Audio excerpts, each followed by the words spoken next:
রাজ্যের আবগারি মিন ও পরিবহন মন্ত্রী তথা লোকসভা নির্বাচনে বিজেপি পদপ্রার্থী পরিমল শুক্লবৈদ্য শিলচরে 4টি স্কুলের নতুন ভবন নির্মাণের শিলান্যাস করলেন।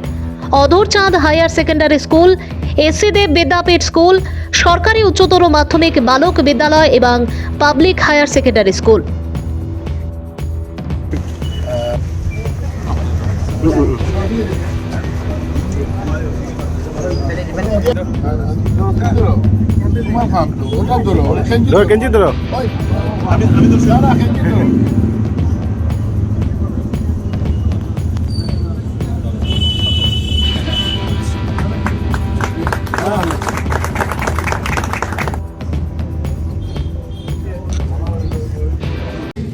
যে অধরচাঁদের গৃহ নির্মাণের জন্য একটা সুযোগ পেয়েছি আজকের দিনে এখানে সাক্ষী থাকা, তার জন্য ধন্য হয়েছে। আমরা যারা এখানে এসেছি আমরা সবাই অধরচাঁদে শিক্ষা বিস্তারের লক্ষ্যে একটা সুন্দর গৃহ নির্মাণ হবে, আর ওইখানে আমরা সাক্ষী থাকলাম, আমরা সবাই ধন্য হয়েছি। বন্ধুরা, সঠিকভাবে আমাদের শিলচরের বিধায়ক বলেছেন যে ক্যাবিনেটে নির্ণয় নেওয়া হচ্ছে পুরানো স্কুলগুলোকে 8,000 টাকা, তারপরেও বিভিন্নভাবে সব স্কুল গৃহে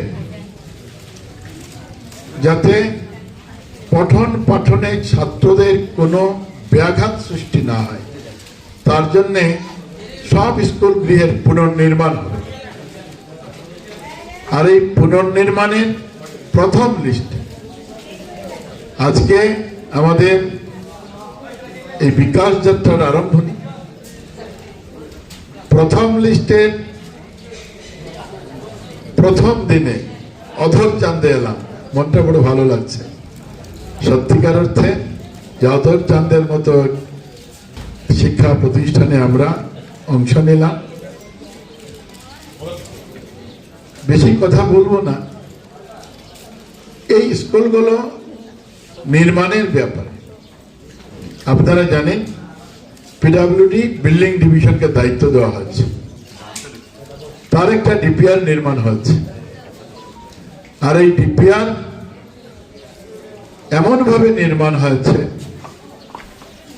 যেখানে স্কুল গৃহ নির্মাণের পরে আপনারা নিজেই দেখবেন, কারণ এই ডিপিআর গুলো আমাদের ক্যাবিনেটে পরামর্শ করে তার ডায়াগ্রাম বা তার নির্মাণ ব্যবস্থা সম্পর্কে আলোচনা করে এগুলো টেন্ডারে এসছে।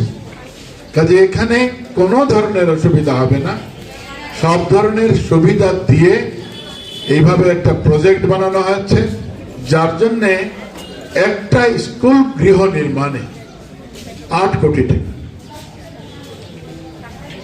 8 কোটি টাকা আপনারা যদি একবার মনে মনে হিসেব করেন, আমার মনে আছে আমি স্কুলেও শিক্ষকতা করেছি কোনো একটা সময়, জীবনের প্রথম সরকারি গ্রান্ট পেয়েছিলাম 6,400 টাকা স্কুল বিল্ডিং এর জন্য। 6,400 নয়, আর এটা 6,04,000 নয়, এটা 6,400,000 নয়, এটা 8 কোটি। 8 কোটি 50 টাকা এই কদিনের মধ্যে আমাদের ভূমি পূজন করতে হবে বা ফাউন্ডেশন দিতে হবে। এই সুবাদে এখানে আসা। আপনারা যদি মনে করেন যে পরিমল শুক্লবৈদ্যর নাম লোকসভায় ঘোষণা হয়েছে তার জন্য তিনি এসছেন, কোথায়, এটা নয়। মূলত আজকে আসা যে আমাদের সমগ্র বরাক উপত্যকায় অধরচাঁদ স্কুলকে কে জানে না।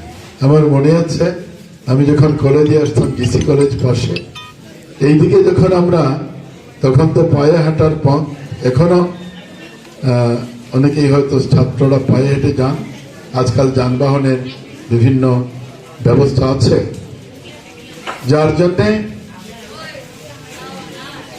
এই স্কুলে যখন স্কুল পার হয়ে যখন আমরা গিয়েছি, তখন স্কুলের সামনে আসলে এখনো মনে হয় যে কেন জানি না মাথাটা একেবারে নিচু হয়ে যেত।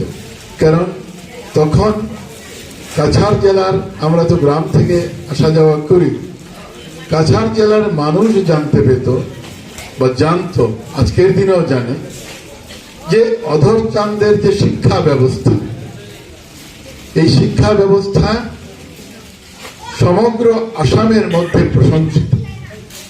এখানের শিক্ষাগুরুরা, আমি কারো নাম নিয়ে বলার প্রয়োজন বোধ করি না, কারণ এখানের অনেক শিক্ষক আছেন যারা সমাজে এক আদর্শ শিক্ষক হিসেবে আজকের দিনেও চিহ্নিত হয়ে আছেন।